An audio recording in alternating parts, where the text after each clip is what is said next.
এই যে ম্যাডাম, আর কতক্ষণ ঘুমাবেন? এবার তো উঠুন, সকাল 6টা বাজে।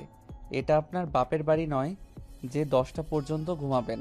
কিন্তু জয়ের ডাক যেন ঘুমন্ত নিহার কানেই পৌঁছালো না। জয় এবার আর সহ্য করতে না পেরে নিহার কোমরে দিল একটা লাথি। জয়ের শক্ত পায়ে লাথি খেয়ে নিহা আতো আতো চোখ খুলে তাকালো। সামনের মানুষটিকে দেখে বড়সড় একটা ঢোক গিলে দ্রুত ফ্লোর থেকে উঠে বসলো। যাক, উঠলি তাহলে ভালোই হলো, নয়তো আর একবার ডাকতে হলে কপালে শনি ছিল। বাই দ্য ওয়ে, জলদি উঠে আমার জন্য ব্রেকফাস্ট রেডি কর, আর শার্ট প্যান্টগুলো আয়রন করে রাখিস। আর একটা কথা, হাতঘড়িটা খুঁজে রাখিস, ওটা কোথায় রেখেছে খুঁজে পাচ্ছি না। আমি মর্নিং ওয়াকে যাচ্ছি, আধা ঘন্টার মধ্যে এসে যেন সব রেডি পাই।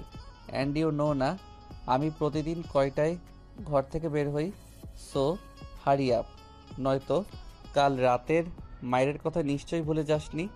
Mind it. কথাগুলো ধমক দিয়ে বলেই জয় গদগদ পায়ে রুম থেকে বের হয়ে গেল। আর নিহা এক দৃষ্টিতে জয়ে যাওয়ার দিকেই তাকিয়ে রইল কয়েক সেকেন্ড। আসলে কাল রাতে স্বামী নামক মানুষটির হাতে মার খেয়ে নিত্যকার মতো কখন যে ঘুমিয়েছিল তার কোনো হিসাব নেই। এই হবে হয়তো রাত 1টা 2টার দিকে। শোয়া থেকে উঠে বসতে গিয়েও যেন হাজারো ব্যথা অনুভব করতে হলো শরীরে। নিহার প্রতিদিনকার অভ্যাস এটা। স্বামী নামক মানুষটির হাতে বিনা দোষে কোনো না কোনো অজুহাতে সারাদিনে একবার মার খাবেই খাবে। আর এখন যেন এই মারটাই নিহার নিত্যদিনের সঙ্গী হয়ে উঠেছে।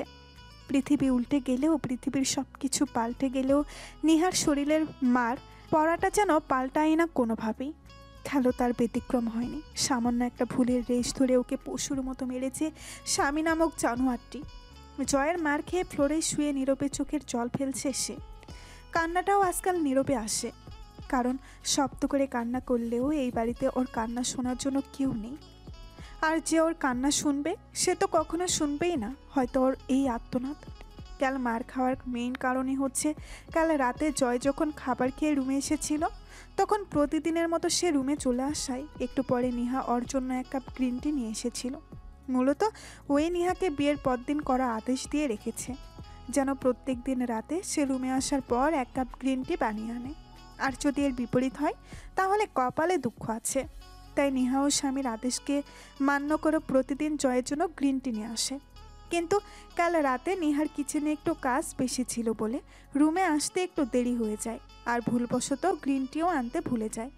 আসলে কপাল খারাপ হলে যা হয় আর কি, বাস। আর কি লাগে।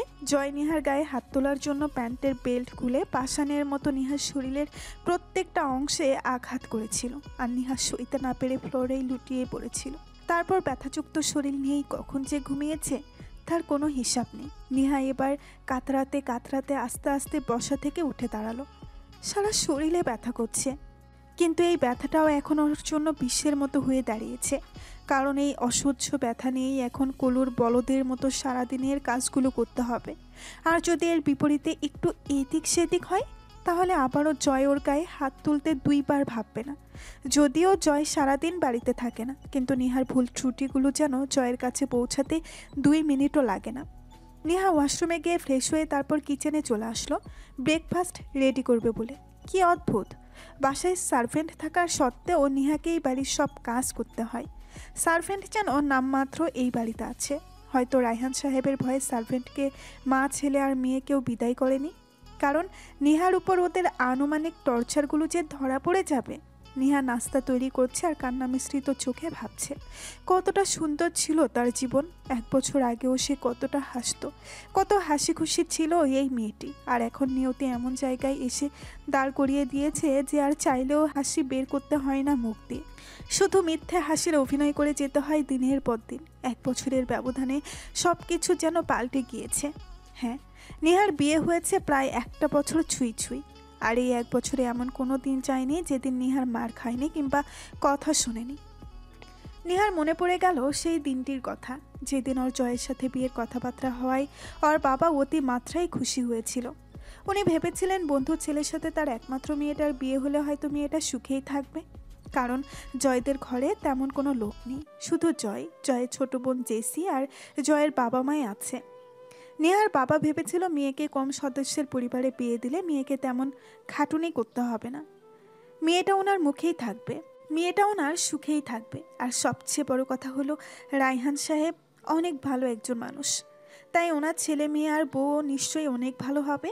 কিন্তু ওই যে কথাই আছে না, পানি অল্প হলেও কুমির সহজেই থাকতে পারে, এখানেও ঠিক তাই। জয়ের বাবা ছাড়া বাকি তিনজনই নেহার গায়ে হাত তুলেছে, নেহাকে রোজ কথা শোনায়। নেহা ব্যথাযুক্ত শরীর নিয়ে যত দ্রুত সম্ভব সকালের নাস্তা রেডি করে রুমের দিকে হাঁটা ধরল, কারণ এখন আবার জয়ের শার্ট প্যান্টগুলো আয়রন করতে হবে। আর ওর শার্ট প্যান্ট আয়রন করা মানে যুদ্ধে জয়ী হওয়া, কারণ ওর শার্ট প্যান্টগুলো এত ভালো করে আয়রন করতে হয় যে 2টা শার্ট প্যান্ট আয়রন করতে 10টা শার্ট প্যান্ট আয়রন করার পরিমাণ সময় লাগে।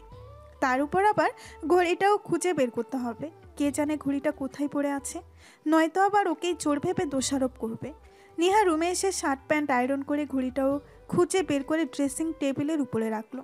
আজ ভাগ্য হয়তো ওর পক্ষে ছিল বলে সব জয় আসার আগেই করে ফেলতে পেরেছে, নয়তো কত সময় তো এসব করতে না পেরে সকাল সকাল চর আর থাপ্পড় কপালে জুটে। কিন্তু আমাদের সমাজে আজও একটা প্রবাদ আছে, অভাগা যেদিকে যায় সাগর শুকিয়ে যায়। নেহার ক্ষেত্রেও ঠিক তাই, সব কিছু ঠিকঠাক করলেও যেন জয়ের চোখে ওর কিছু একটা ভুল পড়বেই। আজও তার ব্যতিক্রম হলো না। সব রেডি করার পর যখন জয় মর্নিং ওয়ার্ক করে বাসায় আসলো, তখন নেহা ডাইনিংয়েই ছিল। মূলত ডাইনিংয়েই সবার জন্য নাস্তা সাজাচ্ছিল। ডাইনিংটা ড্রয়িং রুমের সাথে অ্যাটাচ হওয়ায় ড্রয়িং রুম থেকে ডাইনিংটা সরাসরি চোখে পড়ে। জয় বাহির থেকে এসে ড্রয়িং রুমের সোফায় রেস্ট করার জন্য বসতেই ডাইনিংয়ের নাস্তা সাজানো নেহার দিকে চোখ গেল আর সাথে সাথে ডাক দিল, নিহা, নিহা। জয়ের কণ্ঠটা বেশ রাগান্বিতই শুনিয়েছে। সাথে সাথে জয়ের ডাক অনুসরণ করে জয়ের দিকে তাকালো নেহা। আমার জন্য এক গ্লাস জুস বানিয়ে নিয়ে আয় তো রুমে, আজ খুব টায়ার্ড লাগছে, তাড়াতাড়ি আনিস, ফ্রেশ হতে হবে আমায় আবার। নেহা হাতের কাজ রেখে দ্রুত জয়ের জন্য এক গ্লাস জুস বানিয়ে নিয়ে রুমে গেল। জয় বিছানায় বসেছিল। নেহা ধীর পায়ে হেঁটে বিছানার সামনে গিয়ে ওর দিকে জুসের গ্লাসটা এগিয়ে দিল, কিন্তু দুর্ভাগ্যবশত জুসের গ্লাসটা নেহা জয়ের হাতে দিতে এই গ্লাসটা ধপ করে ফ্লোরে পড়ে গেল। সামান্য জুস গিয়ে জয়ের গায়েও পড়ল। ব্যাস, এতটুকুতেই জয় যেন রেগে ফায়ার। যদিও গ্লাসটা নেহার হাত থেকে নয়, বরং ওর হাত থেকেই পড়েছে, কিন্তু তাতে কি, ওই যে কথাই আছে না, যত দোষ নন্দ ঘোষ। জয়ের ক্ষেত্রেও ঠিক তাই, দোষটা তার হলেও সে মানতে নারাজ। সব দোষ গিয়ে পড়ল নিহার উপর। রেগে মেগে বসা থেকে উঠে জোরে একটা চর বসিয়ে দিল নিহার গালে। তারপর রাগী গলায় বলল, কিরে, একটা কাজও কি ঠিক করে করতে পারিস না? তোর বাবা মা কি তোকে কোনো কাজ শিখায়নি? যখনই দেখি শুধু হুটহাট এটা ফেলে দিস ওটা ফেলে দিস। ঘরের জিনিসগুলো কি তোর বাপের টাকায় কেনা যে এভাবে হাত থেকে ফেলে দিস? অবশ্য তোর বাপের তো আমাদের বাড়ির চাকর হওয়ারও সামর্থ্য নেই। এসব কখনো চোখে দেখেছে নাকি? তাই তো মেয়েকে বড়লোক ছেলে দেখে গলায় ঝুলিয়ে দিয়েছে। ছোট লোক কোথাকার। রাগী কণ্ঠে কথাগুলো বলেই জয় নিজের গায়ে পড়া জুসগুলো হাত দিয়ে হালকা সরিয়ে নেওয়ার চেষ্টা করছে। নেহা জয়ের সব কথা, এমনকি ওর হাতের মারধর পর্যন্ত সহ্য করতে পারলেও কেন যেন নিজের বাবা মাকে নিয়ে কিছু বললে সেটা সহ্য করতে পারে না। এখনও পারল না।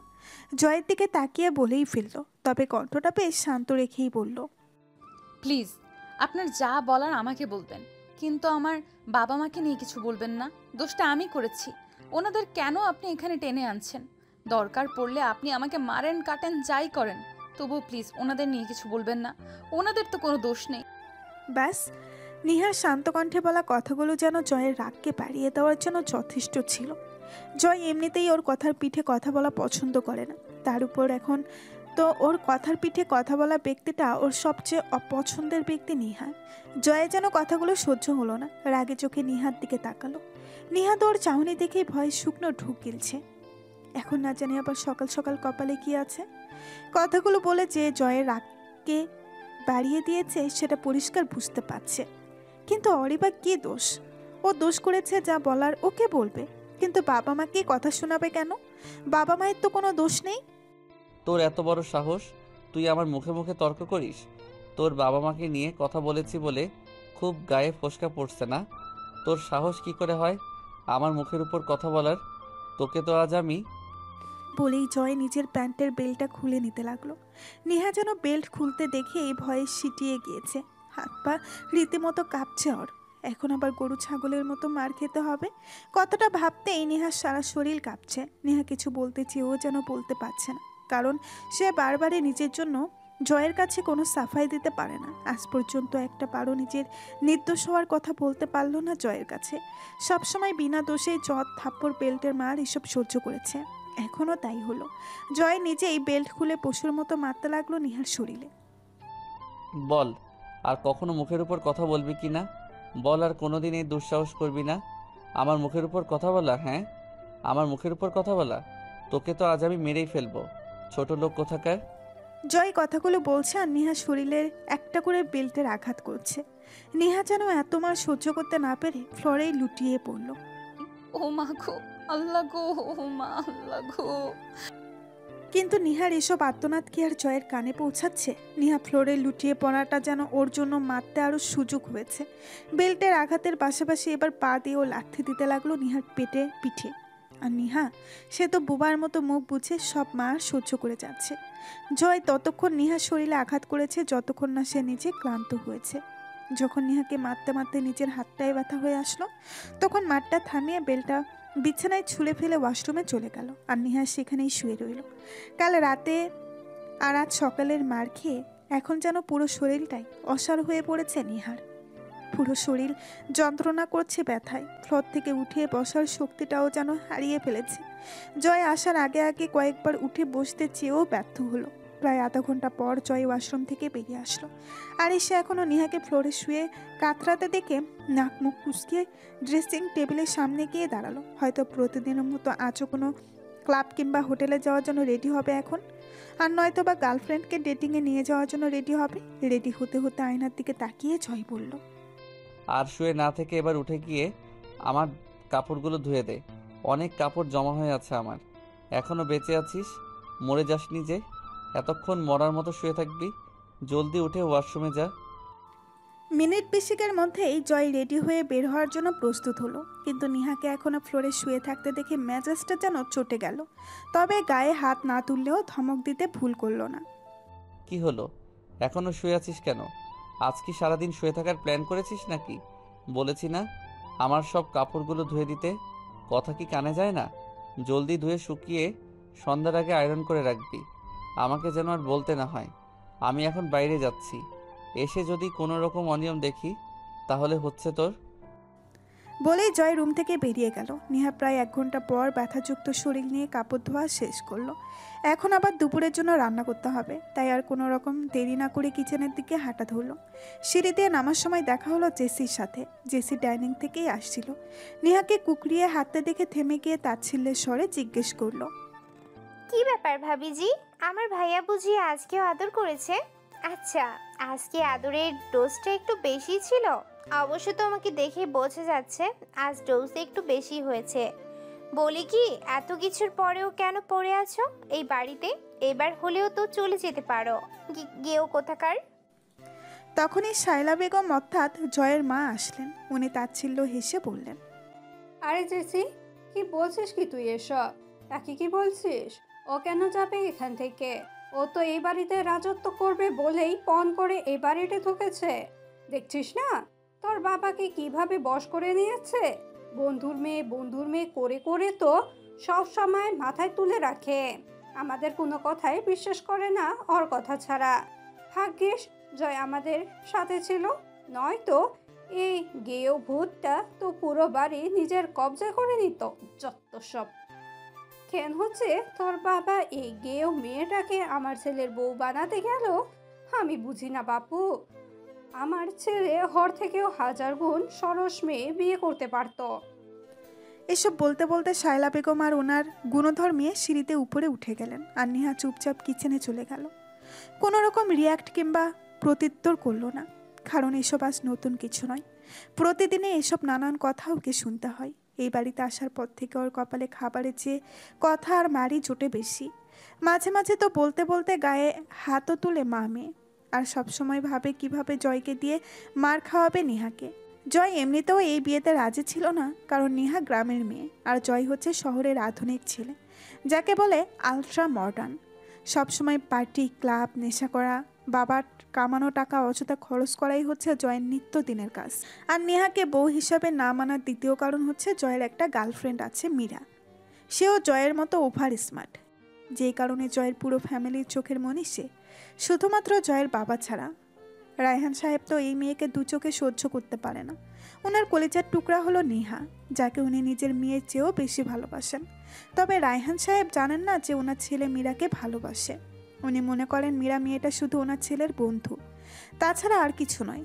দিনটা কোনো মতে পেরোলেও রাতটা যেন বারবারই কালো। রাতে সবাই ডাইনিংয়ে বসে খাবার খাচ্ছে, তবে নিহা বাদে, কারণ নিহার ডাইনিংয়ে বসাটা ওর মা ছেলে মেয়ে কেউই পছন্দ করে না। যদিও রায়হান সাহেব প্রতিদিনই বলে নিহাকে ডাইনিংয়ে বসতে, কিন্তু নিহা বসে না, কারণ শ্বশুর চলে যাওয়ার সাথে সাথে ওর কী হবে সেটাও ভালো করেই জানে। সবার খাওয়া হয়ে গেলে নিহা এবং ডাইনিং পরিষ্কার করে কিচেনে গিয়ে নিজেও খেয়ে নিল, তবে সবার মতো মাছ মাংস দিয়ে নয়, শুধু বেগুন ভাজি আর ডাল দিয়ে, যেটা ওরা রুটিন করে দিয়েছে। নিহা খুব ইচ্ছে হয় অন্য কোনো সবজি কিংবা মাছ মাংস কিছু খেতে, কিন্তু তবুও এসব দিয়ে খেতে হচ্ছে, কারণ ওদের রুটিনের বাইরে একটু ব্যতিক্রম হলে কপালে ভাতও জুটবে না। এই তো কিছুদিন আগে নিহার এসব দিয়ে রোজ রোজ খেতে ইচ্ছে করছিল বলে এক পিস মুরগির মাংস আর একটু ঝোল নিয়েছিল। ব্যাস, শাশুড়ি আর ননদ মিলে 2 দিন না খাইয়ে রেখেছে ওকে। তাই এখন আর মন চাইলেও আর না চাইলেও এসব দিয়েই খাই, কারণ ওই যে কথাই আছে না, নাই মামার চেয়ে কানা মামাই ভালো। নিহার ক্ষেত্রেও ঠিক তাই। একেবারে না খেয়ে উপোস থাকার চেয়ে সবজি দিয়ে হলেও খেয়ে পেট ভরানো উচিত। কি আজব, যেই বাড়ির চাকররাও মাছ মাংস দিয়ে ভাত খায়, সেখানে নিহার কপালে সামান্য ডাল আর বেগুন ভাজিই জোটে। নিহা রুমে এসে দেখে জয় ফোনে হেসে হেসে কথা বলছে। নিহার বুঝতে দেরি হলো না যে জয় মীরার সাথেই কথা বলছে। ও কিছু না বলে প্রতিদিনের মতো চুপচাপ ফ্লোরে বিছানা করে শুয়ে পড়ল, কারণ এটাই তার স্থান। এই 1 বছরে একটা দিনের জন্য স্বামীর পাশে জায়গা হয়নি তার। বিয়ের প্রথম রাতেই স্বামী নামক অমানুষটি নিচে ছুঁড়ে মেরেছিল ওকে। স্বামীর ভালোবাসা তো দূর, এই মানুষটির থেকে আজ পর্যন্ত একটা ভালো কথাও শুনতে পায়নি নিহা। সবসময় দাসীর মতো ব্যবহার করে। নিহার মনে হয় জয় ওর সাথে যেমন ব্যবহার করে তেমন ব্যবহার কেউ বাড়ির চাকরের সাথেও করে না। কই, চাকরদের সাথে তো কত সুন্দর করে কথা বলে, তাহলে ওর সাথে কেন এমন আচরণ করে? কথাগুলো ভাবতেই চোখ থেকে 2 ফোঁটা জল গাল বেয়ে গড়িয়ে পড়ল নিহার। জয়ও বেশ কিছুক্ষণ ফোনে কথা বলে বিছানায় এসে শুয়ে পড়ল, তবে শোয়ার আগে নিহাকে আদেশ দিতে ভুল করলো না। শোন, কাল আমার একটা পার্টিতে যেতে হবে। তুই আমার কিছু কাপড় আয়রন করে রাখিস পার্টির জন্য। আজই তো কতগুলো করলাম, আবার করতে হবে কেন? ওইখান থেকে একটা পড়ে গেলে হয় না? তোকে যেটা বলেছি সেটা করবি, ব্যাস। আমি এত কথা শুনতে চাই না। আজ মুডটা একটু ভালো, তাই গায়ে হাত তুললাম না, নয়তো আমাকে উপদেশ দেওয়ার মজা বুঝিয়ে দিতাম। যত সব গিয়ে ভূত কোথাকার। কথাগুলো বলে জয় উপাস ফিরে গেল। রাতটা প্রতিদিনের মতোই পার হয়ে গেল। পরদিন সকালবেলা নিহা উঠে রোজকার মতো সবার জন্য নাস্তা বানিয়ে ডাইনিংয়ে রাখলো, যেন কোনো রকম ত্রুটি না হয়। তার জন্য সবাই আসার আগে সব টেবিলে সাজিয়ে রেখেছে। একটু পরেই সবাই এক এক করে ডাইনিংয়ে আসলো। সবাই ডাইনিংয়ে বসতেই নিহা সবাইকে নাস্তা সার্ভ করতে লাগলো। কি রে মা, তুই খাবি না? একদিনও তো আমাদের সাথে বসে খেতে দেখলাম না, আজ আমাদের সাথে খাবি? বস, নাস্তা যারটা সে নিয়ে খাবে। রায়হান সাহেবের মুখের উপর কেউ কথা বলতে পারে না, তাই সবাই রেগে মেগে তাতে দাঁত চেপে খাচ্ছে। তবে নিহা বেশ বুঝতে পারছে সবার মনে কি চলছে, আর ও এটাও ভালো করে জানে শ্বশুর অফিসে চলে গেলে ওরা ওর সাথে কি করবে। তাই নিহা মুখে মেকি হাসি টেনে বলল, না বাবা, আপনারা খান, আমি পরে খাবো। আর তাছাড়া আমার এখনো ক্ষুধাও লাগেনি। তুইও না? আচ্ছা ঠিক আছে, তবে টাইমলি খেয়ে নিস, নয়তো শরীর খারাপ করবে। জি বাবা। শায়লা বেগম স্বামীর কথা শুনে তেলে বেগুনও জ্বলে উঠলেন। ওনার বুঝে আসে না ওনার স্বামী ঘরের বাকি সবার থেকে এই মেয়েটাকে কেন বেশি গুরুত্ব দেয়। শায়লা বেগম মনে মনে বিড়বিড় করে বললেন, যত সব আদি খেতা, নিজের মেয়ের কোনো খোঁজ নেই, অন্যের মেয়ের জন্য দরদ উতলে উতলে পড়ছে। জয়, তুই কি এখনো ডেই করে ঘুরে বেড়াবি?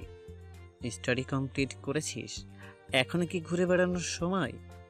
এবার হলেও তো আমার বিজনেস হাত লাগাতে পারিস নাকি? আর তুমি ছেলেকে তো দিন দিন কুবুদ্ধি দিয়েই অপথে পাঠাচ্ছ। এখন হলো অন্তত ছেলেকে বোঝাও, নয়তো পরে মাথা ফাটলেও কাজ হবে না। বাবার কথা শুনে জয় খাবার খেতে খেতে বলল, ড্যাড, মমকে কিছু বলো না, আমি সময় হলে নিচ থেকে অফিসে যাব, তোমার বলতে হবে না। বাবা, তুই তোর ড্যাডের কথা শুনিস না। সে তোর স্বাধীনতাটা খর্ব করতেই চাইছে। এখনই তো তোর মজা করার সময়। বিজনেস করার জন্য অনেক টাইম পড়ে আছে, তখন করিস। এখন এনজয় কর বাবা। রায়হান সাহেব স্ত্রীর কথা শুনে দিলেন এক ধমক, যেটা শুনে সবাই একেবারে চুপ হয়ে গেল। কারণ এখন কেউ কিছু বললে রায়হান সাহেব যে খাবার খাওয়া শুদ্ধ বন্ধ করে দিবে সেটা সবাই ভালো করেই জানে। রায়হান সাহেব ছেলেকে উদ্দেশ্য করে বললেন, জয়, দেখে নিস তোর মা যে তোর কত বড় ক্ষতি করছে সেটা একদিন বুঝতে পারবি। এখন তো আবার কথাকে পাত্তা দিস না। এমন একদিন আসবে যেদিন তুই বুঝতে পারবি আমি কেন কথাগুলো বলতাম। এরপর খাবার শেষ করে যে যার কাজে চলে গেল। অর্থাৎ রায়হান সাহেব অফিসে, জয় বন্ধুদের সাথে বাহিরে, আর ওরা মা মেয়ে দুজনে গেল পার্লারে রূপচর্চা করতে। আর ঘরের কাজগুলো করার জন্য নিহাকে রেখে গেল চাকরানি হিসেবে। নিহা দুপুরে রান্না শেষ করে গোসল করে জহরের নামাজটাও পড়ে নিল। এখন আপাতত ও আর ঋতু ছাড়া আর কেউ নেই। ঋতু হলো এই বাসার কাজের মেয়ে। আগের কাজের মেয়েটা একটু কাজে ফাঁকি দিত বলে রায়হান সাহেব জয় আর নিহার বিয়ের পরপরই ঋতুকে নিয়ে আসে। নিহা যখন নামাজ শেষে জায়নামাজটা তুলে রাখছিল তখনই ঋতু ডাকতে আসলো, ভাবি ভাবি। নিহা জায়নামাজটার স্ট্যান্ডে রেখে দরজার দিকে এগিয়ে গেল। হ্যাঁ ঋতু, বলো। ভাবি, দুপুর পার হইয়া যাইতেছে, ভাত খাইবা না? হ্যাঁ খাবো তো, কিন্তু এখনও তো মা আর জেসি আসেনি। আর তুমি তো জানোই ওরা যতক্ষণ না আসে ততক্ষণ খাই না। ওরা আসুক তারপর খাবো। নিহার কথা শুনে ঋতু তাচ্ছিল্য হাসলো, বলল, তুমি আসলে কি কও তো ভাবি? যেই মানুষগুলো তোমার কথা একটাবার ভাবে না, উল্টো কিভাবে তোমারে মার খাওয়ানো যায়, কিভাবে দুইটা কথা শোনানো যায়, এইসব ভাবে তুমি তাদের জন্য না খাইয়া বইসা আছো। আর কাকে মা বলতাছো? ওই রাক্ষসী মহিলাটাকে, যে তোমারে সবসময় এই বাইসা থাইকে বাহির করতে চায়। এইভাবে বলো না ঋতু, উনি বড়জন, আর বড়জনদের এইভাবে বলতে নেই। আচ্ছা, তোমার ক্ষুধা লেগেছে? না, আমার এখনও ক্ষুধা লাগেনি। মানুষ ভাত কি এখন খায় নাকি? বিকেল হোক, তারপর ক্ষুধা লাগবনি। নেহা বুঝতে পারল ঋতু কথাটা ওকে পিস মেরেই বলেছে, তাই ঋতুর গালটা টেনে দিয়ে হেসে বলল, ক্ষুধা লাগেনি তাই না? তাহলে আমাকে ডাকতে এসেছো কেন? তুমি তো যতক্ষণ ক্ষুধা না লাগে ততক্ষণ আমাকে খাওয়ার কথা বলো না। চলো খাবে। বলে ঋতুর হাত ধরে রুম থেকে বের হয়ে গেল নেহা। তুমি শুধু শুধু আমাকে টাইনা নিয়ে যাইতেছো। তুমি ভালো করেই জানো আমি তোমাকে ফেলে খাবো না। আচ্ছা, সে দেখা যাবে। আচ্ছা ঋতু, একটা কথা বলো তো, তুমি আমাকে এত পছন্দ করো কেন? যেখানে এই বাড়ির সবাই আমাকে অপছন্দ করে, সেখানে তুমি আমাকে এত ভালোবাসো কেন, বলবে? তুমি মানুষটা এমন যে তোমাকে যে কোনো মানুষ ভালো না বেসে থাকতেই পারবে না। তবে আমি ভালো মানুষগুলোর কথা বলছি, যেমন বড় স্যার।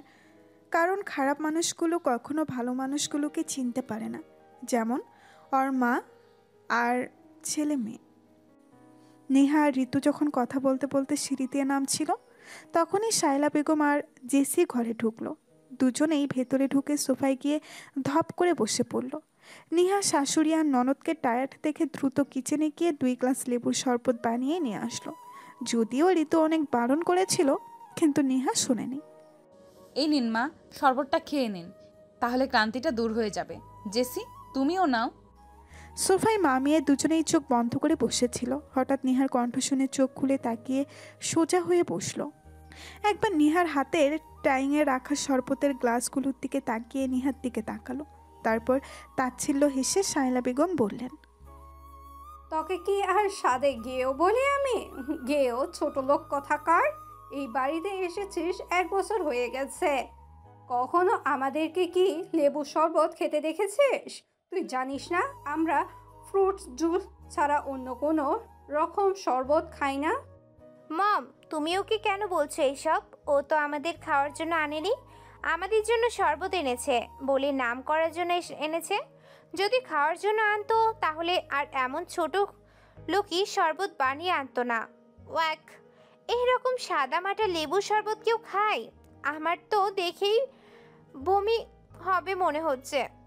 এসব ওদের মতো ছোট লোকরাই শুধু খেতে পারে। লিসেন ভাবি সাহেবা, পরের বার থেকে আমাদের জন্য কিছু আনতে হলে আমাদের পছন্দ অপছন্দ জেনে তারপর আনবে, নয়তো তোমার আনা জিনিস তোমার মুখেই ছুঁড়ে মারব। Got it? আর হ্যাঁ, আমরা আসার আগে যেন ডাইনিংয়ে খাবার রেডি থাকে। চলো মম, ফ্রেশ হতে হবে। চল। বলেই মামিয়া দুজনেই গদগদের সিঁড়ি দিয়ে উপরে উঠে গেল। নেহাকে কিছু বলার সুযোগও দিল না। এখন খুশি হইছো তো ভাবি? দেখলে তো তোমার ভালো কাজের কি প্রতিদান দিল। আইসা তুমি কও, সূত্রারে কও তো, কেন বোঝো না তোমার ভালো কাজের কোনো মূল্যই ওদের কাছে নেই? মূলত তোমারই কোনো মূল্যই নেই ওদের কাছে। কেন পইরা আসো এখানে? এই বন্দি দশায় না থাইকা কোথাও সইলা গেলে আরও ভালো করতে, অন্তত এই অমানুষ তিনটার হাত থেকে বাঁচতে পারতে। এখন আসো, এইভাবে আর দাঁড়াইয়া না থাইকা ম্যাম সাহেবদের জন্য টেবিলে খাবার সাজাইয়া দিই, নয়তো আবার কথা শুনাইব তোমায়। ঋতুর কথা শুনে নেহা কোনো কথা বলল না, চুপচাপ ঋতুর সাথে কিচেনে চলে গেল। ঋতুর কথার পিঠে বলার জন্য যেন কিছুই খুঁজে পেল না সে। আর ওর কী বা বলার আছে? ঋতু তো ঠিকই বলছে, ওর কোনো মূল্যই নেই ওদের কাছে। যেখানে ওর মূল্য নেই সেখানে ওর কাজগুলোর কি মূল্য থাকবে? নেহার ভালো কাজগুলোও কেন যেন ওদের কাছে খারাপ মনে হয়। শায়লা বেগম আর জেসি খাওয়ার পর নেহা আর ঋতুও কিচেনে বসে খেয়ে নিল। নেহা আসলে সবসময় ঋতুর সাথে একসাথে খাবার খায়। নেহা খাবার খেয়ে রুমে চলে আসলো। তারপর কিছু সময় মায়ের সাথে ফোনে কথা বলে ফ্লোরে বিছানা করে শুয়ে পড়লো। মায়ের সাথে কথা বলে খুব ভালো লাগছে। ভাগ্যিস রায়হান সাহেব ফোনটা দিয়েছিল, নয়তো কখনো বাবা মায়ের সাথে কথা বলার সুযোগও হয়তো হতো না নেহার। রায়হান সাহেবই একমাত্র ব্যক্তি যে নেহাকে নিজের মেয়ের চেয়েও বেশি ভালোবাসে। তাই নেহাও এই মানুষটিকে অনেক সম্মান আর শ্রদ্ধা করে। নেহা ঘুমোতে গিয়েও যেন ঘুম আসলো না চোখে। শরীরটা আজকাল খুব বেশি ব্যথা করে, শুতে গেলে যেন ব্যথাগুলো আরও বেশি ছেঁকে ধরে।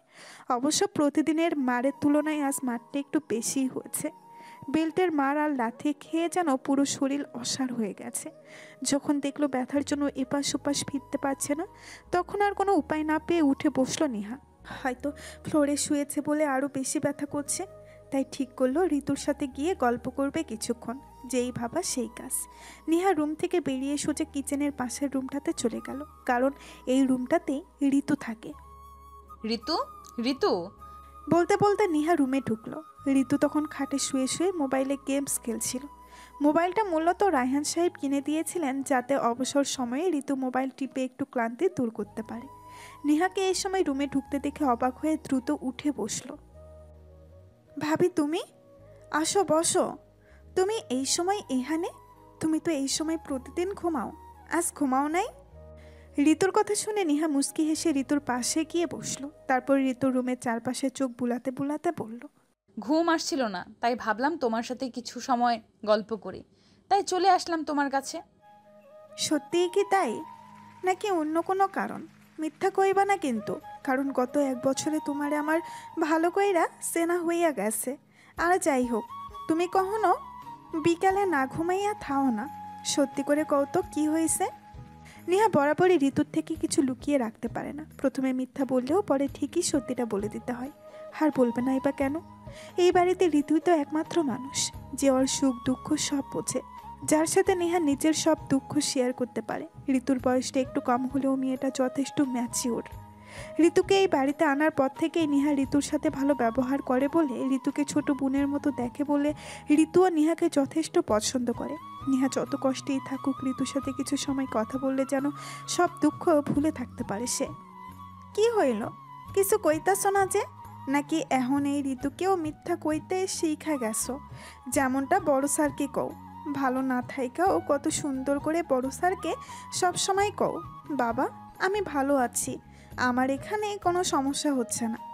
নেহা মলিন হাসলো ঋতুর কথা শুনে। নেহাকে হাসতে দেখে ঋতু রাগী গলায় বলল, একদম হাসবা না। এখন আর আমারে ভালোই বাসো না, নয়তো আগে সবসময় আমার লগে ভাগাভাগি করতে সব কথা, আর এখন আমার কাছ থেকে সব কথা লুকাইতে চাও। আরে তেমন কিছু না, আসলে শরীরটা খুব ব্যথা করছে আর পিঠেও খুব যন্ত্রণা করছে। শুলেই মনে হচ্ছে পিঠে আর পুরো শরীরে অসহ্য ব্যথা করছে, তাই না ঘুমিয়ে তোমার সাথে গল্প করতে চলে আসলাম। ঋতু নেহার কথাগুলো শুনে কয়েক সেকেন্ড কিছু একটা ভেবে হঠাৎই বলে উঠল, সারা শরীর ব্যথা করতেছে তা না হয় বুঝলাম, কিন্তু পিঠেও জ্বালা করতেছে মানে? দেখি ওইদিকে ঘোরো তো, পিঠে কি হয়েছে দেখি। বলে ঋতু নেহাকে ধরে এদিকে ঘুরতে চাইলো, কিন্তু নেহা না ঘুরেই হেসে বলল, আরে আমার পিঠে আবার কি হবে, তোমার দেখতে হবে না, এমনিই ব্যথা করছে হয়তো, মনে হয় ফ্লোরে থাকার অভ্যাস নেই বলে এমন হচ্ছে। নিহার কথাকে উপেক্ষা করে ঋতু রাগী কণ্ঠে বলল, বেশি কথা না কইয়া চুপচাপ ওই দিকে ঘুরো তো, নয়তো এখন আমার আন্তর্জাতিক গ্যালিগুলো দিমো কিন্তু। আমায় কি ছোট বাচ্চা মনে হয় যে ভুলভাল বুঝিয়ে দিবে আর আমিও বুঝে চুপ কইরা থাকবো? ঘুরো জলদি। বলে ঋতু নিহাকে জোর করে ধরে সামনের দিকে ঘুরিয়ে দিল। তারপর পিঠ থেকে শাড়ি সরিয়ে পিঠে চোখ পড়তেই আটকে উঠল ঋতু। এমন কিছু দেখবে সে কল্পনাও করেনি। নিহার শরীরটা খুব বেশি ফর্সা হওয়ায় ফর্সা শরীরে ব্লাউজের উপর দিয়ে বেল্টের আঘাতগুলো ভালো করে দৃশ্যমান হচ্ছে। নিহার পিঠে এগুলো কিসের দাগ আরও একটু ভালো করে দেখার জন্য ঋতুর ব্লাউজের হুকগুলো দ্রুত খুলে ফেললো। আর সাথে সাথে নিহার পিঠের অজস্র মারের দাগগুলো চোখে পড়ল ঋতুর। নিহার পিঠে অজস্র বেল্টের আঘাতের দাগ হয়ে আছে, কিছু কিছু দাগ লাল হয়ে আছে, আর কিছু কিছু তো কালো বর্ণ ধারণ করেছে। এসব দেখে নিজের অজান্তেই ঋতুর মুখটা হা হয়ে গেল। মুখে হাত দিয়ে আটকে গলায় বলল, ও মা গো, ভাবি এসব কি? হাল্লা গো, এতগুলো মায়ের দাগ, পুরো পিঠে তো একটুখানি জায়গাও খালি নাই যেখানে মারের দাগ নাই। বেল্টের দাগগুলো কেমন রক্ত মাইরা ফেলছে দেখো। তুমি কি করে এত আঘাত নিয়েও হাসি মুখে সব কইরা যাইতাছো ভাবি? আমি হলো তো বিছানা থাইকা উঠতেই পারতাম না। নিশ্চয়ই কোনো মলম লাগাও নাই আর ব্যথার ওষুধও খাও নাই, তাই না? আল্লাহ, কি অবস্থা হয়েছে পিঠের। দাঁড়াও, তুমি বসো, আমি এখনই আইতাছি। বলেই ঋতু বসা থেকে উঠতে চাইলে নিহা খপ করে ওর হাত ধরে ফেলল। কি হইল? হাত ধরলা কেন? সারো। কোথায় যাচ্ছ তুমি? তোমার জন্য মুভ আর ব্যথার ওষুধ আনতে চাইতাছি, সাইরা দাও আমার হাত। না ঋতু, এইসবের কোনো দরকার নেই, এমনিতেই ঠিক হয়ে যাবে, তুমি বসো। আর তাছাড়া আমার জন্য মুভ আর মেডিসিন আনতে গেলে ওনাদের কাছে ওনারা আরও হাসি ঠাট্টা করবে। তখন মা মেয়ে দুজন মিলে কাটা ঘায়ে নুনের ছিটা দিতে আসবে। থাক, লাগবে না মুভ টুভ কিছু, এমনিতেই সেরে যাবে। বেশি কথা বইল না তো ভাবি, চুপ কইরা বইসা থাকো। আমি যেন আয়সা এভাবেই দেখি, কাপড় গায়ে দিও না জানো। আর ভয় পাইও না, আমি তোমার জন্যই বইলা আনবো না, আমার জন্য বইলা আনবো। কথাগুলো বলেই ঋতু রুম থেকে বেরিয়ে গেল। আর নিহার গায়ে কাপড় এলোমেলো হয়ে আছে বিধায় যাওয়ার সময় দরজাটা চাপিয়ে দিয়ে গেল। একটু পরেই ঋতু মুভ আর মেডিসিন নিয়ে রুমে আসলো। হয়তো দৌড়ে গিয়ে দৌড়ে এসেছে, তাই তো এত তাড়াতাড়ি আসতে পেরেছে। ঋতু এসে একটা অ্যারোস ট্যাবলেট আর পানির গ্লাস দিয়ে দিল নিহার দিকে। নিহা নিজেকে সামনে রেখে কোনো মতে পানির গ্লাস আর মেডিসিন নিয়ে খেয়ে নিল। ঋতু পানির গ্লাসটা টেবিলের উপরে রেখে আবারও খাটে পা তুলে নিহার পেছনে বসে পড়ল। ঋতু, কেন শুধু শুধু এত কষ্ট করতে গেলে বলো তো? সব সময়ের মতো এবারও সেরে যেত। মুভ লাগিয়ে কি লাভ? আর কয়দিনই বা মুভ লাগাবো? হয়তো এখন মুভ লাগিয়ে রাতে আবার এমন দাগ হয়ে যাবে। তার চেয়ে বরং দাগগুলো নিয়ে থেকে যাওয়াই ভালো। কথাগুলো বলতে গিয়ে নিহার চোখ থেকে দুফোঁটা জল গাল বেয়ে গড়িয়ে পড়ল। ঋতু পেছন থেকেও নিহার কান্না করার ব্যাপারটা বুঝতে পারল। ঋতু এবার আস্তে আস্তে নিহার পিঠের অজস্র দাগগুলোতে মুভ লাগিয়ে দিতে লাগলো। আস্তে লাগাও ঋতু, পিঠে জ্বলছে খুব। ও মা গো ঋতু, প্লিজ ফ্যানটা চালিয়ে দাও, মুভ দেওয়ায় খুব জ্বলছে পিঠে। আল্লাহ গো। নিহাকে ব্যথায় কুকড়াতে দেখে ঋতু দ্রুত উঠে ফ্যানটা চালিয়ে দিয়ে আবারও বসে পড়ল। তারপর আবারও মুভ লাগাতে লাগাতে বলল, ভাবি তোমাকে একটা কথা কই। বলো। ঋতু কয়েক সেকেন্ড চুপ থেকে বলে উঠল, এত মায়ের সহ্য করে কেন এখানে পইরা আসো? কেন সইলা চাইতেছো না এই বাড়ি সাইরা? তোমার এই বাড়ির কেউ ভালোবাসে না, শুধু বড় সাহেব ছাড়া। কেন এত কষ্ট সহ্য করতেছো কত? কি করব বলো? বাবা যে আমায় অনেক ভালোবাসে, বাবার মতো মানুষটাকে ছেড়ে কি করে যাই?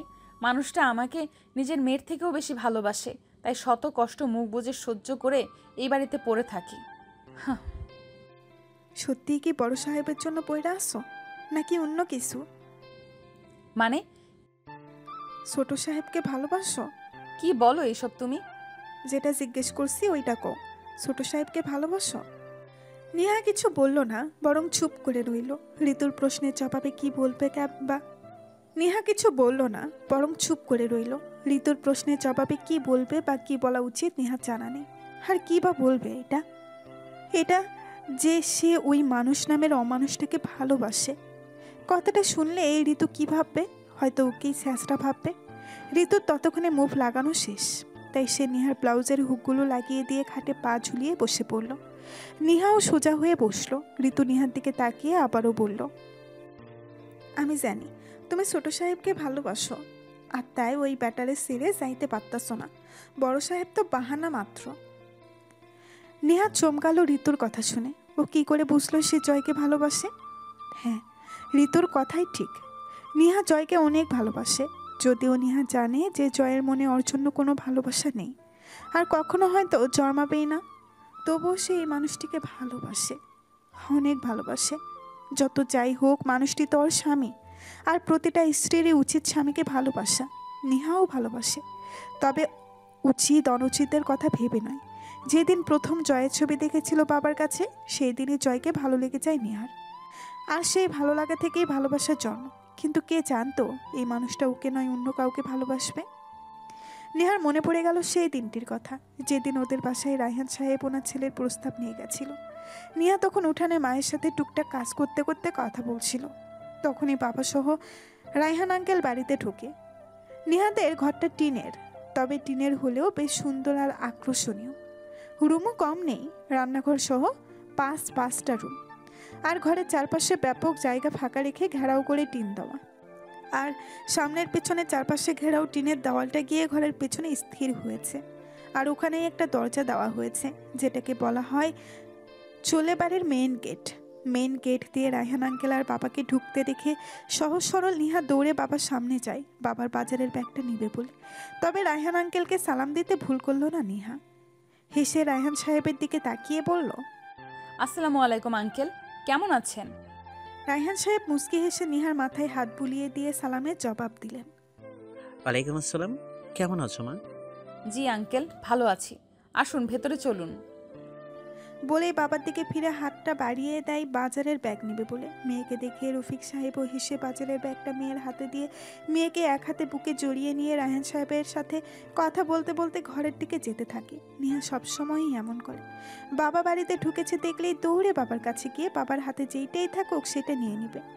রফিক সাহেবও মেয়ের কাছে খুশি হয়ে মেয়েকে এক হাতে বুকে জড়িয়ে ঘরের ভেতরে যান, আর আজও তাই হলো। রায়হান সাহেবকে দেখে নিহার মাও দ্রুত মাথায় কাপড় টেনে দিয়ে সোজা হয়ে দাঁড়ালো। রায়হান সাহেব সামনে আসতেই নিহার মা সালাম দিয়ে বলল, কেমন আছেন ভাইজান? এতদিন পর আমাদের কথা মনে পড়লো আপনার? সেই যে ঈদের সময় আসলেন আর তো আসলেন না। রায়হান সাহেব হেসে বললেন, আর বলো না ভাবি, বিজনেসের জন্য একটু সময়ও বের করতে পারি না, তাই আসা হয় না। ও আচ্ছা, আসেন ভিতরে আসেন। বলেই নিহার মা ভেতরের দিকে যেতে লাগলো। নিহাতের ঘরের সামনে একটা খোলা বারান্দা আছে, যেটাতে শুধু উপরে টিন দেওয়া আর চারপাশে খোলা। রফিক সাহেব এবং রায়হান সাহেব দুজনে এসে বারান্দায় থাকা চেয়ারগুলোতে বসলেন, আর নিহা এবং নিহার মা ঘরে ঢুকে গেল। তো বল রায়হান, তোর কি খবর এখন? ভাবি, ছেলে মেয়ে সবাই কেমন আছে? সবাই আলহামদুলিল্লাহ ভালোই আছে, তোদের কি খবর বল? এই তো আমাদেরটাও কোনো মতে চলে যাচ্ছে। এরপর দুই বন্ধু মিলে আরও বিভিন্ন বিষয় নিয়ে টুকটাক কথা বলতে লাগলো। দুজনের মাঝে গল্পের আসর জমেছে যেন। শত হলেও বন্ধু বলে কথা। অনেকদিন পর এক বন্ধু আরেক বন্ধুকে পেয়ে দুজনের কথা ঝুলি খুলে বসেছে। এর মধ্যেই নিহার মা ট্রে করে নিজের স্বামী আর রায়হান সাহেবের জন্য শরবত আর নাস্তা নিয়ে আসলো। নেন ভাইজান, শরবত নেন। বলতে বলতে নিহার মা সেখানে রাখা এক চেয়ারে বসে পড়ল। হেসে বলল, তো ভাইজান এখন বলেন, এতদিন পর কি মনে করে আসলেন? আমি তো মনে করেছিলাম আমাদের কথা ভুলেই গেছেন। রায়হান সাহেব শরবতের গ্লাসে চুমুক দিতে দিতে বললেন, আরে তেমন কিছু না ভাবি, আমি তোমাদের ভুলে যাব সেটা ভাবলে কি করে? হয়তো ব্যস্ততার কারণে আসতে পারি না, কিন্তু তাই বলে তোমাদের ভুলে যাব সেটা আমার জীবন থাকতে হবে না। তবে এবার তোমাদের কাছ থেকে একটা জিনিস নিতে এসেছি। রায়হান সাহেবের মুখে জিনিস নিতে আসার কথা শুনে নিহার বাবা মা দুজনেই অবাক হয়ে দুজনের দিকে তাকালো। নিহার মা কৌতূহল দমিয়ে রাখতে না পেরে বলেই ফেলল, কি বলেন ভাইজান? আমাদের থেকে একটা জিনিস নিতে এসেছেন মানে? আপনারা বড়লোক মানুষ, আমাদের মতো গরিবের কাছ থেকে কি বা নিবেন? রায়হান সাহেব হেসে বললেন, আরে ভাবি, তুমি হয়তো জানো না, গরিবের ঘরে কিন্তু হীরা মুক্ত থাকে। তাই তো আমি সেই মুক্তর খোঁজে শহর থেকে এখানে চলে আসলাম। এখন তোমার হ্যাঁ করলেই হয়। রফিক সাহেব এবার একটু নড়ে চড়ে বসে সিরিয়াস হয়ে বললেন, আগে বল, তোর কাছে তোর সবচেয়ে প্রিয় জিনিসটা চাইলে তুই না করবি না? কি চাস সেটা তো আগে বল। আর তুই তো ভালো করেই জানিস, তুই কিছু চাইলে সেটা আমি কখনো না করতে পারি না, সে যত মূল্যবান কিংবা দামি জিনিসই হোক। সেটা তো জানি, বাট এখানে দামি কিংবা মূল্যবান জিনিসের কথা আসছে না, এখানে তোর প্রিয় জিনিসটার কথা আসছে। আসলে রফিক, আমি চাই নেহা মামনিকে আমার ঘরে নিয়ে যেতে। মানে? মানে হলো আমি নেহা মামনিকে আমার ছেলের জয়ের জন্য নিয়ে যেতে চাই। প্লিজ তুই না করিস না? বিশ্বাস কর, নেহাকে আমি নিজের মেয়ের মতো করে রাখবো। প্লিজ আমাকে ফিরিয়ে দিস না। রায়হান সাহেবের কথা শুনে নিহার বাবা মা দুজনেই বড়সড় অবাক হলো। ওনারা কল্পনাও করতে পারেনি রায়হান সাহেব এমন কিছু বলবেন। তার উপর রায়হান সাহেবেরা শহরের মানুষ, নিহার মতো একটা গ্রামের মেয়েকে ওনার ছেলের জন্য নিতে চাইছেন, কথাটা যেন কিছুতেই বিশ্বাস হচ্ছে না নিহার বাবা মায়ের। রফিক সাহেব অবাক হয়ে বলেই ফেললেন, রাইহান, এসব তুই কি বলছিস? আমার মেয়েকে তোর ছেলের বউ বানাতে চাস মানে? কেন, তুই রাজি না? দেখ রাইহান, এখানে রাজি নারাজির কথা আসছে না, এখানে কথা আসছে ছেলে মেয়েদের। দেখ, তোরা শহরের মানুষ আর আমরা গ্রামের মানুষ, কিভাবে এটা সম্ভব? কেন, আমি কি গ্রামের মানুষ নই? আমিও তো গ্রামের মানুষ। শহরে গিয়ে কয়দিনই বা হচ্ছে। রাইহান, তুই বোঝার চেষ্টা কর, এখানে কথাটা আমাকে আর তোকে নিয়ে নয়, এখানে কথাটা নেহা আর তোর ছেলেকে নিয়ে। দেখ, তুই গ্রামের হলেও জয় তোর গ্রামের না, ও হচ্ছে শহরের ছেলে, আর শহরে পরিবেশে সে বেড়ে উঠেছে।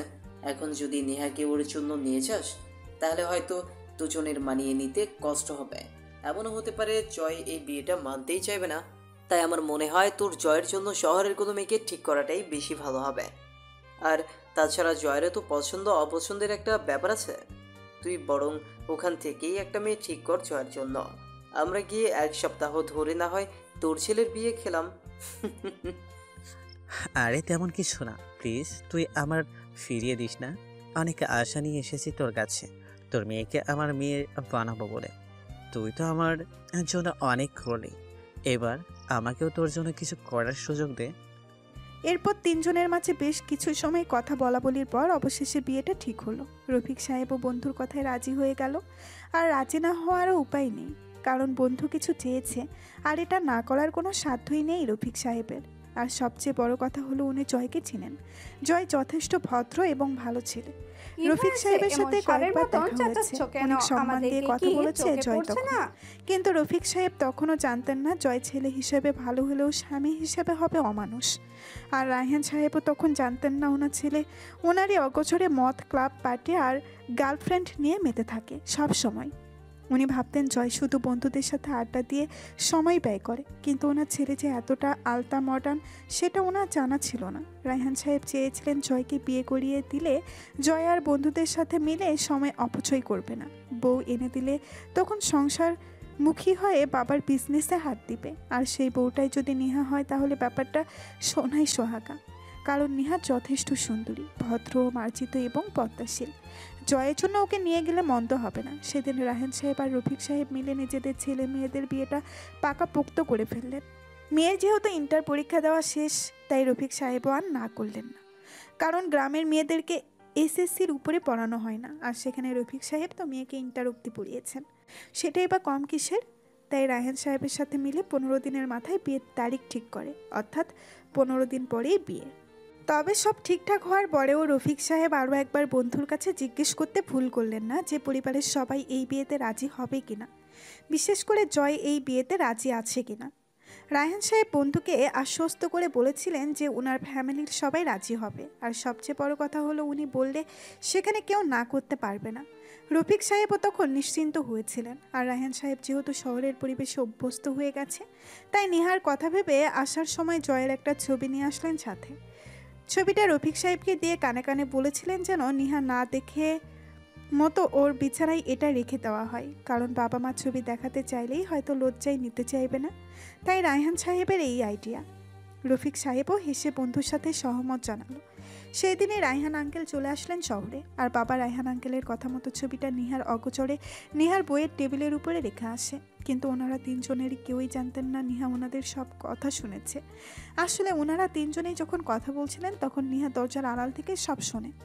সেদিন রাতে নিহা যখন জয়ের ছবিটা দেখে তখনই নিহার মনে জয়ের জন্য একটা ভালো লাগা তৈরি হয়।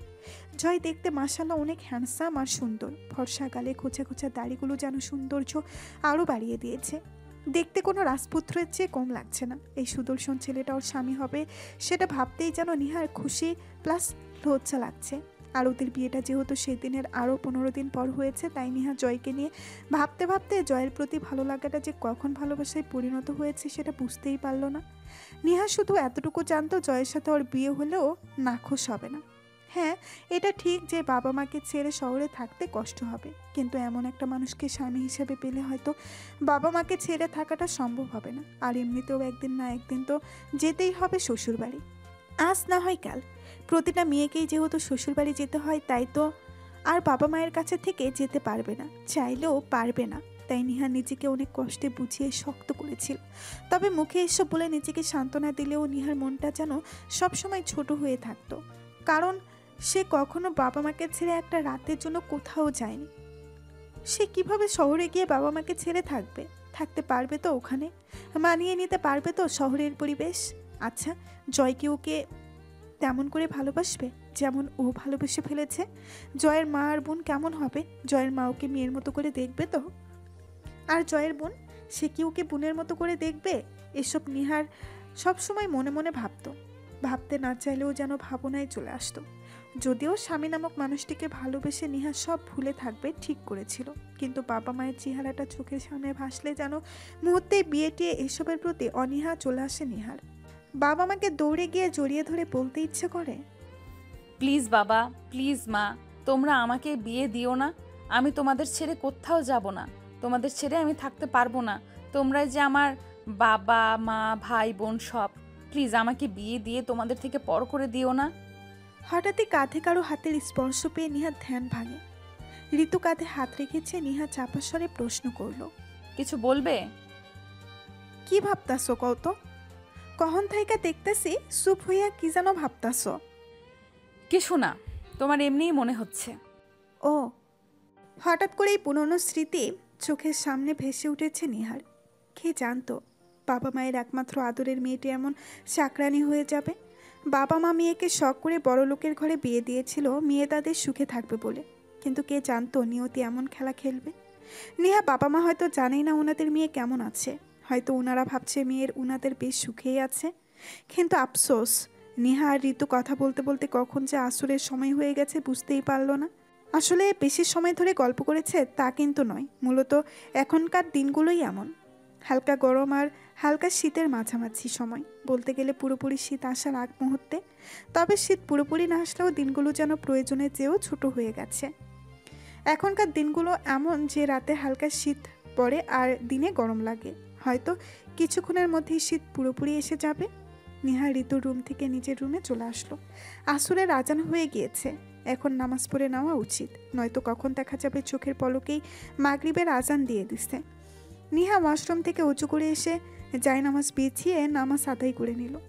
নামাজ শেষ করে লম্বা মোনাজাত করতে ভুল করলো না নেহা। আর লম্বা মোনাজাতের এক পর্যায়ে টুকরে কেঁদে উঠল সে। আজকাল নামাজে বসলে কেন যেন দু চোখের জলগুলো বেরিয়ে আসে বিনা বাধায়।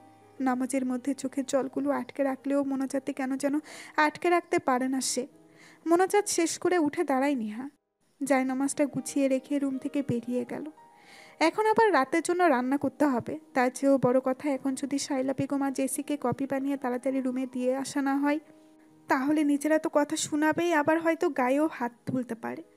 আর জ্বর আসলে সেটা জয়ের কানেও তুলতে সময় লাগবে না। তাই নেহা দ্রুত কিচেনে এসে 2 কাপ কপি করে শাইলা বেগম আর জেসির রুমে দিয়ে আসলো। তারপর নিজের জন্য আর ঋতুর জন্য 2 কাপ চা করে দুজনে একসাথে খেয়ে নিল, কারণ সন্ধ্যার আগে চাটা না খেলে নেহার মাথা ব্যথা করে। তাই যাই হয়ে যাক, চাটা ওর খেতেই হবে। আর সাথে ঋতুর জন্যও বানাই। ঋতুর সাহায্যে সন্ধ্যার একটু পরেই নেহার রান্না শেষ হয়।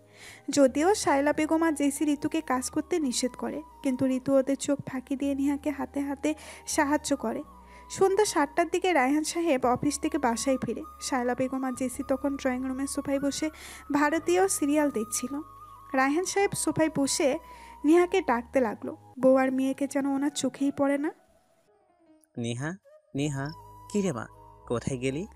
রায়হান সাহেবকে ঘরে এসেই নেহাকে এমন ডাকতে দেখে শায়লা বেগম টিভি থেকে চোখ সরিয়ে স্বামীর দিকে তাকালেন।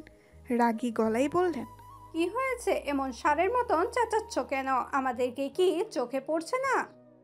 মাথার খুব ধরেছে, আমাকে এক কাপ চা করে দিতে পারবে? তোমার কি মাথা ঠিক আছে? আমাকে চাপ করতে বলছো কোন যুক্তিতে? তুমি জানো না আমি কিচেনে যাই না? আমি ভালো করেই জানি সেটা তোমার মা মেয়ে তো, আবার নবাবের বেটি। তোমরা কিচেনে যাবে কেন? কিচেনে যাওয়ার জন্য তো আমি কাজের মেয়ে রেখেছি। কিচেনে গেলে তো তোমাদের গায়ে ফোসকা পড়বে। যত সব কিছু বলে যখন করতে পারবে না, তাহলে আগ বাড়িয়ে অধিকার দেখাতে এসো না। যা করছো তা করো। ওই যে দেখো, আর এক নবাব জাদি হা করে টিভি দিয়ে দিকে তাকিয়ে আছে। কখন না জানিয়ে মুখ দিয়ে মশা ঢুকে যায়। মেয়েটাকে তো ভালো কিছু শিখালেই না, উল্টো নিজের সাথে সাথে আরও গোল্লায় নিয়ে যাচ্ছ। এবার অন্তত মেয়েকে কিছু শেখাও, নয়তো দেখবে শ্বশুর বাড়ি গিয়েও আবার ফিরে আসতে হবে। অনেক হয়েছে, আমার মেয়েকে নিয়ে আর একটা কথাও বলবে না। তোমার ভাবতে হবে না আমার মেয়েকে নিয়ে। আমার মেয়েকে আমি রাজপুত্র দেখে বিয়ে দিব, যার ঘরে 1000টা চাকর চাকরানি থাকবে। আর আমার মেয়েকে কিচ্ছু করতে হবে না। তুমি এইসব নিয়ে মাথা ঘামিও না। রায়হান তাচ্ছিল্যের হাসি হেসে বললেন। সে আশাতেই থাকো। তখনই সিঁড়ি দিয়ে নেমে দৌড়ে আসলো নেহা। রায়হান সাহেবের সামনে এসে অপরাধী গলায় বলল, সরি বাবা, আমি আসলে কোরআন শরীফ পাঠ করছিলাম তো, তাই পৃষ্ঠাটা শেষ করে আসতে একটু দেরি হয়ে গেল। আপনার কি লাগবে বলুন, আমি এক্ষুনি এনে দিচ্ছি। রায়হান সাহেব হেসে বললেন, তোর পাগলি, এইভাবে মাথা নিচু করে থাকা বলিস কেন? আমি কিছু মনে করিনি, তোকে দেখছিলাম না তাই ডাকছিলাম। আমার কিছু লাগবে না, আয় এখানে বস আমার পাশে। না বাবা, আমি এখন বসবো না, আপনি বরং ফ্রেশ হয়ে আসুন। আমি আপনার জন্য চা বানিয়ে আনছি, তারপর না হয় বসবো আপনার পাশে। রায়হান সাহেব আবারও হাসলেন। হাসিটা বজায় রেখেই বললেন, থাক মা, তোর কষ্ট করে কিচেনে যেতে হবে না, আমি ঋতুকে করে আনতে বলবো। তুই বরং বস। আরে বাবা, আমি কিচেনে গেলে কি হয়েছে? সব সময় তো আর কিচেনে যাই না, তোমার জন্য চা করতেই তো শুধু যাই। কিচ্ছু হবে না, তুমি তাড়াতাড়ি ফ্রেশ হয়ে আসো তো, আমি চা করতে যাচ্ছি। রায়হান সাহেব বসা থেকে উঠে নিহার সামনে গিয়ে নিহার মাথায় স্নেহের হাত বুলিয়ে বললেন, আচ্ছা ঠিক আছে মা, আমি ফ্রেশ হয়ে আসছি, তবে হ্যাঁ সাবধানে যাস। এই বলে রায়হান সাহেব হেসে উপরে নিজের রুমে চলে গেলেন। আর নিহা ও মুস্কি হেসে কিচেনে চলে গেল শ্বশুর নামের বাবাটার জন্য চা বানাতে। এই বাড়িতে উনিই তো একমাত্র মানুষ যে ওকে নিজের মেয়ের থেকেও বেশি ভালোবাসে। তাই নিহাও এই মানুষটিকে নিজের বাবার মতোই ভালোবাসে। আসলে রায়হান সাহেব বিয়ের পরদিনই করা আদেশ দিয়ে বলে দিয়েছেন নিহাকে ও যেন কিচেনে না যায়। শাইলা আর জেসি যেন কিচেনে যায় না, তেমনি ওরও কিচেনে যাওয়ার দরকার নেই। কিছু লাগলে ঋতুকে বলে যেন করিয়ে নেয়। কিন্তু রায়হান সাহেব তো জানেই না ওনার স্ত্রী আর মেয়ে মিলে বিয়ের পরদিনই নিহার স্থান কিচেনে করে দিয়েছে। অর্থাৎ বিয়ের পরদিন থেকেই ঘরের সম্পূর্ণ কাজ ওরা নিহার উপর চাপিয়ে দিয়েছে। আর কাজের মেয়েকে বলে দিয়েছে যেন নিহার কোনো কাজে সাহায্য না করে। ঋতুকে তখনও এই বাড়িতে আনা হয়নি, কাজের মেয়ে ছিল অন্য আরেকজন। তাই নিহার একা কাজ করতে গিয়ে হিমশিম খেতে হতো, যার ফলে রায়হান সাহেবের মনে হয়েছে কাজের মেয়েটি ফাঁকি দিতে শিখে গিয়েছে। আর তাই উনি বিয়ের 1 সপ্তাহের মধ্যে ঋতুকে এই বাসার কাজের জন্য নিয়ে আসে। ঋতুকেও আনার সাথে সাথে শাইলা বেগম আর জেসি মিলে নিহাকে কাজে সাহায্য না করতে বলে দেয়। কিন্তু ঋতু বারবারই নিহার ভক্ত, কেন যেন প্রথম দিন থেকেই নিহাকে ওর ভালো লেগেছে।